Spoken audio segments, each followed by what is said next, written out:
जुन्नर तालुक्यात बिबट्यांच्या हल्ल्यांची समस्या अत्यंत गंभीर व ज्वलंत बनल्यामुळे जुन्नर वन विभागाच्या कार्यक्षेत्रात जेरबंद करण्यात आलेले 10 बिबट प्राणी जामनगर गुजरात येथील निवारा केंद्रात बुधवार दिनांक 31 जुलै रोजी पाठवण्यात आले असल्याची माहिती जुन्नरचे उपवनसंरक्षक अमोल सातपुते यांनी दिली। जगातील सर्वात मोठे प्राणी संग्रहालय आणि प्राणी पुनर्वसन केंद्र असलेल्या जामनगरमधील वनतारा प्राणी संग्रहालयात जुन्नर तालुक्यातील माणिकडोह येथून 4 मादी व 6 नर असे एकूण 10 बिबटे स्थलांतरित करण्यास केंद्रीय प्राणी संग्रहालय प्राधिकरण दिल्ली यांनी मान्यता दिली होती।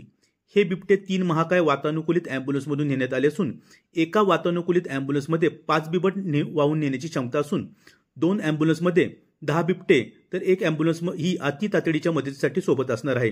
जुन्नर तालुक्यातील माणिकडोह येथे या 3 अँब्युलन्स सकाळी पोहोचल्या। सोबत गुजरात येथील झू मॅनेजर, पशुवैद्यकीय अधिकारी व 23 मॅनेजमेंट टीमचे सदस्य व माणिकडोह व वन विभाग जुन्नरचे 15 अधिकारी कर्मचारी यांच्या मदतीने दिवसभरात उपवनसंरक्षक अमोल सातपुते, जुन्नरचे सहाय्यक वनसंरक्षक अमित भिसे, वनपरिक्षेत्र अधिकारी प्रदीप चव्हाण व माणिकडोह पशुवैद्यकीय अधिकारी यांच्या उपस्थितीत हे 10 बिबटे पिंजऱ्यात सुरक्षित दाखल करून सोडण्यात आले।